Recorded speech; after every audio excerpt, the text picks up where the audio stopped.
difficult weekend, a difficult time in America. We are a nation in pain and turmoil, with authorities across several states tonight bracing for new protests and any potential violence that could come with it. We have already witnessed the tension again late today. The country had already been tested with the coronavirus, 40 million Americans out of work, and then that image, a police officer in Minneapolis kneeling on George Floyd's neck. He could be heard saying, "I can't breathe." He later died. We should note that there have been many peaceful protests across this country, organized in dozens of cities since that video of George Floyd first emerged. But we have all witnessed some of those protests and the turn to violence, the fires seen in Minneapolis and elsewhere. And we warn you, this next image is difficult. This weekend, an NYPD cruiser surrounded by protesters, then appearing to drive right into them. No one was hurt, but this is now under investigation. The anger reaching the front gates of the White House, police in riot gear holding off demonstrators there. Tonight, the numbers growing. The National Guard has now been called up in 20 states and Washington, D.C. And we have all seen the images of the stores, the shelves emptied, windows broken, from Minneapolis to Philadelphia to Beverly Hills. Tonight, from Washington, D.C. to Las Vegas, the protesters and their messages, Black Lives Matter, asking what will be done in this country to end this cycle. We do have it all covered tonight, with states of emergency and curfews in place across several cities now, and growing questions about if and when we could hear from the president during this time of crisis. ABC's Stephanie Ramos leading us off here in New York City, where protesters are gathering as we come on the air tonight. Tonight in Minneapolis, protesters marching on a highway bridge when a tanker truck comes barreling toward the crowd. Police moving in with pepper spray. The driver arrested. In Philadelphia, chaos. A line of police cars vandalized, doused in gasoline, and set ablaze. Fire crews racing to the scene just hours after nearby stores were looted in broad daylight. Demonstrations today from Indianapolis to Chicago to Austin, Texas, where some crowds squared off with police. Here in New York City, this demonstration has been peaceful. Many of the people here telling me it's not about being violent, but sending a message to end inequality. The focus should be peace. Come in peace. Say what you have to do. Say what you have to say. Black Lives Matter. The National Guard now activated in 20 states and Washington, D.C. In Chicago, where trains and buses were halted, drawbridges raised after scenes like this overnight. For days, thousands have filled the streets calling for justice after the death of George Floyd. But overnight, across the country, city after city brought to its knees when peaceful protests gave way to violence by others with different intentions. In Indianapolis, gunfire breaking out, at least 2 people dead. In New York City, people protesting as others vandalize and set fire to police vehicles. This woman, seen in a video obtained by the Daily Mail, now facing federal charges after allegedly throwing a Molotov cocktail at a police car. Hundreds arrested. 2 police cruisers hit with objects driving through a barricade and into crowds of demonstrators in the streets. No one was seriously injured, but an investigation is now underway. In Seattle, AR-15 rifles stolen from the back of a police cruiser before a quick-thinking security officer stepped in to grab them.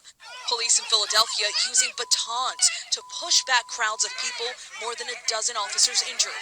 Across the city, cars overturned and in flames. Today, hundreds coming out in Grand Rapids, Michigan, to clean up after a night of destruction.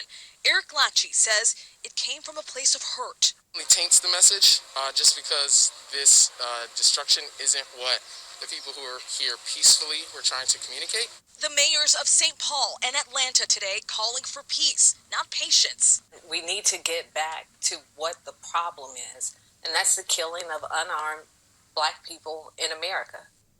And so let's get to Stephanie Ramos with us again tonight from New York City. Stephanie, what are you seeing so far?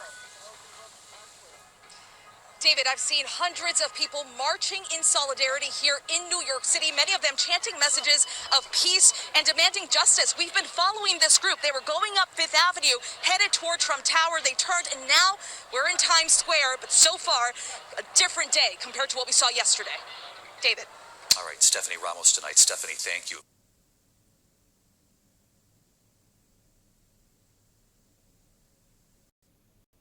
Of course, the portrait of a nation in pain, and tonight California's Governor Gavin Newsom has declared a state of emergency for Los Angeles County, a daytime curfew in place after 24 hours of protests, many that began as peaceful demonstrations then some taking a dangerous turn. ABC's Matt Gutman from California tonight. Tonight, Beverly Hills boarded up. A daytime curfew in effect as Los Angeles reels from protests and spasms of looting sprawled across the city. Earlier, thousands marching peacefully. We walked in those demonstrations, stretching from downtown LA to Beverly Hills, 13 miles, some skirmishing at police blockades. So they're starting to fire using shotguns. The fire would appear to be pellets or beanbag. This man stepping into blasts of shotgun pellets to put out a burning police cruiser. You were just putting out the fire. I was trying to. Why are you doing that? It's not the point, man. It's not the point at all. What's the point? The point is that we all know that the system, the justice system's flawed. It's corrupt. They spray painted along the way, one procession heading to the very heart of privilege, Beverly Hills. There was spot looting, but protesters quickly shutting it down. And on Rodeo Drive, another standoff. As dusk fell, the looting picked up, but far from those protests. That's a Target back there, and you can see them hauling out a big screen TV. This frenzy of looting at a Beverly Hills mall. But beyond the shattered glass, organizers hope their message remains. I want the police to come to an agreement with us to give us the same opportunity to have the same protection from them that white Americans have. And Matt Gutman with us from California again tonight. And we know that all of LA County is now under curfew, but even with that curfew, Matt, I know there are more protests planned for this evening. They're running skirmishes throughout LA and its environs. You can hear that. Police are in just behind us. Over the past 36 hours, David, nearly 1,000 people have been arrested, and you're seeing something that we haven't seen here in a generation. That is the National Guard deployed here to the streets. There are dozens of them lined up here and just behind us. On the other side is another protest gearing up right now, David. All right, Matt Gutman with us again tonight. Matt, thank you.